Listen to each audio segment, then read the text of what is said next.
Goes and he talks to Ahab, so he's in obedience here. He tells Ahab, go up and eat and drink, for the sound of the abundance of rain is coming. So Ahab went up to eat and drink. But Elijah doesn't go. Basically, Ahab goes to party is really what takes place. Now, Elijah's already got his word. He doesn't go off and celebrate with Ahab. He goes up to Mount Carmel and bows his head on the ground. He's going to stay in prayer and stay in intercession until he sees the manifestation. How many people get a word from God and then run off? No, I'm all good, I got my word.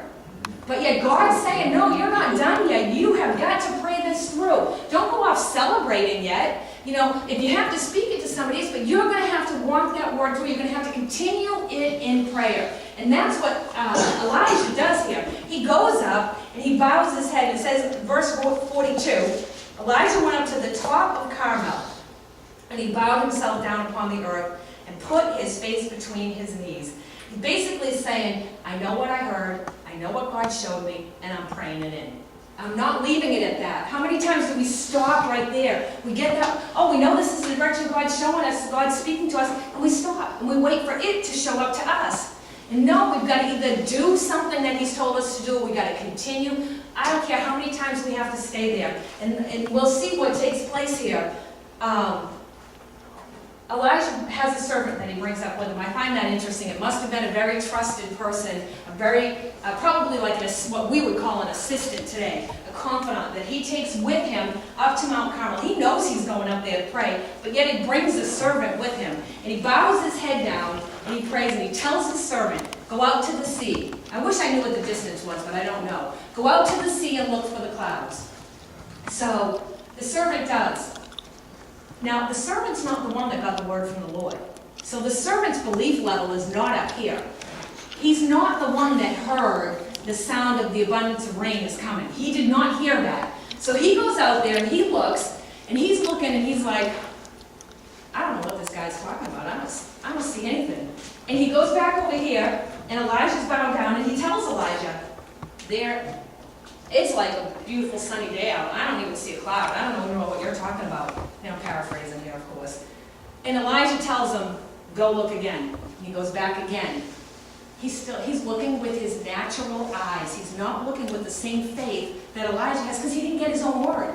And he goes back. I mean, this happens like 6 times. He goes back to Elijah. There's still not nothing. I'd like to know what the distance was. And Elijah keeps sending him back. Go look again. Go look again. And you've got to think, like, the 6th time he comes over and says, there's nothing there. And Elijah won't relent, because Elijah knows he heard from God. And he knows what God said to him. And he says to the servant, go one more time. Go look again. So now I believe that Elijah's faith, Elijah's diligence is starting to rub off on that servant. Because he goes back, and the 7th time he's looking at the sea, and he's like, well, maybe there is a cloud. He's not going to go too far, because it's only a small cloud he sees. And he comes back, and he tells Elijah, maybe, just maybe I saw a cloud the size of, like, maybe just the size of your hand. Now, if you're looking out on the sea, and you take your little fist, and you put it way out on the end of the sea, how small of a cloud is that? So he wasn't showing too much faith, but the point was that's all it took. That was all it took, and the abundance of rain came. That was it. Elijah persisted long enough that he impacts somebody else nearby's faith to rise up. They came into agreement, and what God said was going to take place, took place. When you hear the sound, you hear the sound. When God says you've got to do what God says. It doesn't matter what anybody else says. It doesn't matter what anybody else thinks. It doesn't matter what anybody else says about what you say you know. If God's told you something and you say, like he said, I know rain's coming, it didn't matter how much the sun was shining. If God had said, then God had said. As long as we keep our hearts in that bowed position. Andrew, can you go to Daniel 9? Daniel is a mighty man of prayer, always praying, always praying, always praying. Praying. What God wants us to do, never stop praying. We can't even for a minute stop praying. In Daniel 9, verse 21 through 23, that's a little bit different of a version than I'm reading here, but not much. Yes, while I was speaking in prayer, he was in prayer, the man Gabriel, whom I had seen in the former vision, being caused to fly swiftly, came near to me and touched me about the time of the evening sacrifice. He instructed me. Now see, he's in prayer and he's getting his instruction. That's how we get our instruction, when we're in prayer. You want to know what God wants you to do? Get in prayer. He'll instruct you. And he made me understand. He talked with me and said, Daniel, I am now come forth to give you skill and wisdom and understanding. Here's the biggest point. At the beginning of your prayers, says supplication there, it's the same thing. The word, giving an answer, went forth. At the beginning of your prayers, at the beginning of your supplication, the commandment went forth. The answer, the word, went forth. I was sent to deliver the word. At the beginning of your prayer. So just because we haven't seen something, we haven't gotten that answer, doesn't mean it hasn't been released from heaven yet. Because the moment we speak a word, it reaches the throne of God. If we have a heart and mind turns toward the understanding of God, and if we're humble about it, then God hears it. He hears the word, and I'm telling you, he rises up. What father, when their kid's calling out to them, isn't going to rise up? They're going to rise up. He's our Father, and he's going to rise up when we're truly calling out to him with a humble heart and a mind turned towards him. He's going to respond, and that's basically what he's saying to Daniel here. The word went forth the moment Daniel spoke the words out. It was already on its way.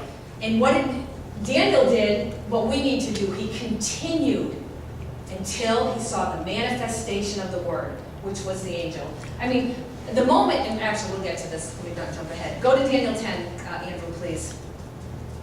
And the angel said to me, Daniel, you greatly beloved man, understand the words that I speak to you and stand upright. This like screamed out at me.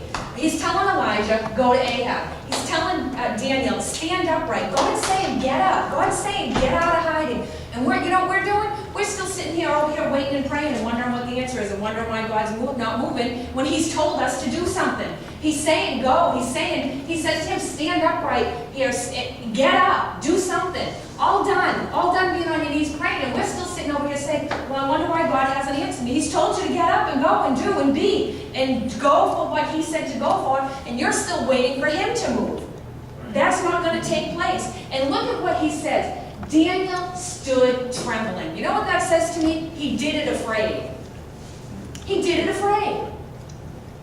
Everybody does it afraid. Everybody does. Don't let people dupe you into, or the devil dupe you into thinking that nobody else has any fears. That nobody else is having to say, you know what? I don't care how I feel right now because it's God anyways, and I'm going to stand up and I'm going to do it. He told me to stand upright. If I have to stand here trembling, I'm going to stand upright because I'm going to do what he said to do. What he said to do. Not what man said to do, what he said to do. And so, Gabriel's talking to him still. Stand upright, for to you I am now sent. And while he was saying this word to me, I stood up trembling. And you know what? I think when I see that standing up trembling, he was trembling, but he had a knowing. He knew he was standing before God. He knew he was getting direction. He knew. He had confidence in God, maybe not himself. He was trembling because he was in the presence of God. But he still stood up. He had a trembling, but a knowing. Verse 12. Then he said to me, fear not, Daniel, for from the first day, remember earlier it said at the beginning of your prayers, from the first day you set your mind and heart to understand and to humble yourself before God, your words were heard, and I have come as a consequence. Imagine that. Imagine God moving on our behalf just because of our words. As a consequence, he's going to send an answer.